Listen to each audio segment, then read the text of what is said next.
Angus Taylor, welcome. Good to be with you, Sarah. Let's be clear on these tax cuts. Do you or don't you support them? Well, this is a big spending, big taxing budget, which is for the next 5 weeks, not for the next 5 years.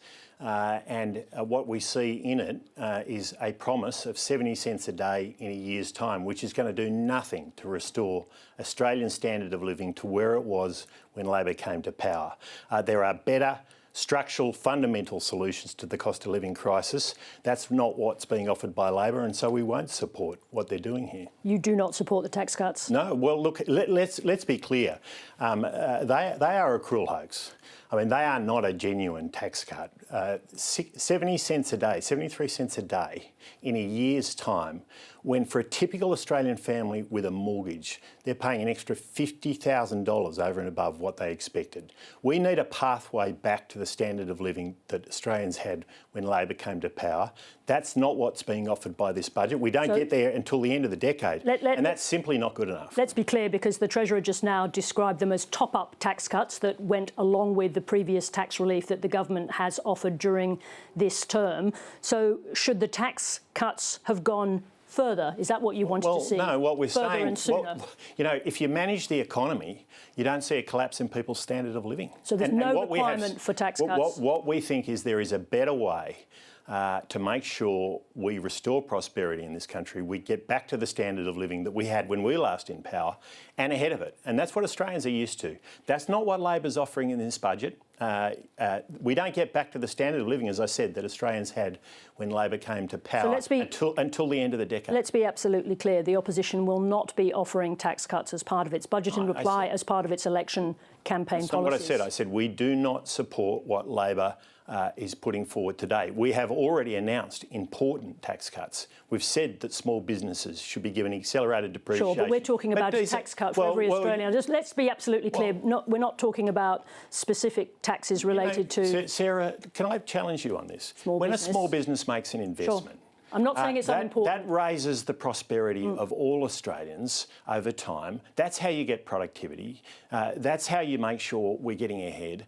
That's how you get a standard of living that's rising all the time. I just wanted to get some clarity on personal income taxes. You're not in favour. You will not be offering personal income taxes as part of the election. That's not what I said. I said we will not be supporting what Labor has proposed in this budget, and that's what we're responding to tonight. All right, let's go to the budget more broadly. How long will it take you, precisely will it take you to bring this budget that you've seen today back to surplus? Well, we'll make sure that the economy grows faster than spending. That's rule one, and the most important rule when we re-establish the fiscal guardrails that were thrown out by Labor. I think your colleague that ensures, Sarah, within 10 years, that over time you get back to budget balance. What we see in this budget, $170 billion of deficits, an extra $400 billion or so of spending and taxing since Labor came to power, and no pathway back to prosperity. Well, that's simply not good enough. So the fiscal rules that were in place, put in place by Peter Costello all those years ago, we'll re-establish. That makes sure and assures that we've got an economy that grows faster than spending. And that way you can manage the economy, provide prosperity and help Australians to get ahead. All right, but no time frame on that. But let me ask you another question. You said on Insiders this weekend with my colleague David Spears that you'd wait until you saw the budget to decide how many public servants you're going to sack. You've seen the budget. What are the numbers? Well, it's gone up again. So we're now at 41,000 additional public servants. We have said, can I just answer your question? Yeah. We have said we'll get back to where we were pre-Labor government when we were last in power.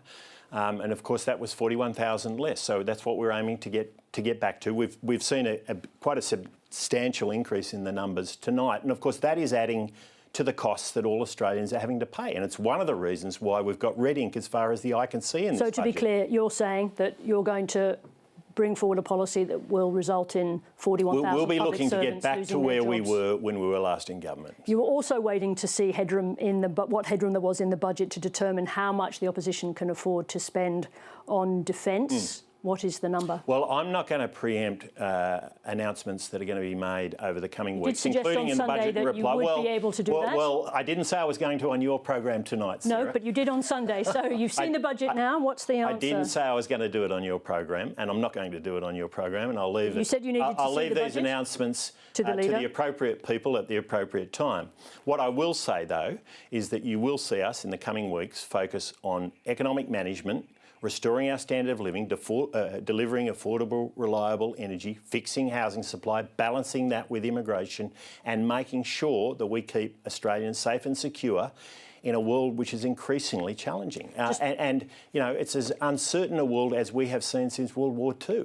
I'm short on time, but I want to ask you this. David Littleproud says that the Coalition will deliver cheaper gas prices within a year. Can you commit to the same thing? We will absolutely be putting downward pressure on gas prices. I won't say more about that today, other than to say that they were lower when I was Energy Minister. And the reason they were lower is we made sure there was supply coming out of the ground and going into the Australian network. Australian gas, working for Australians.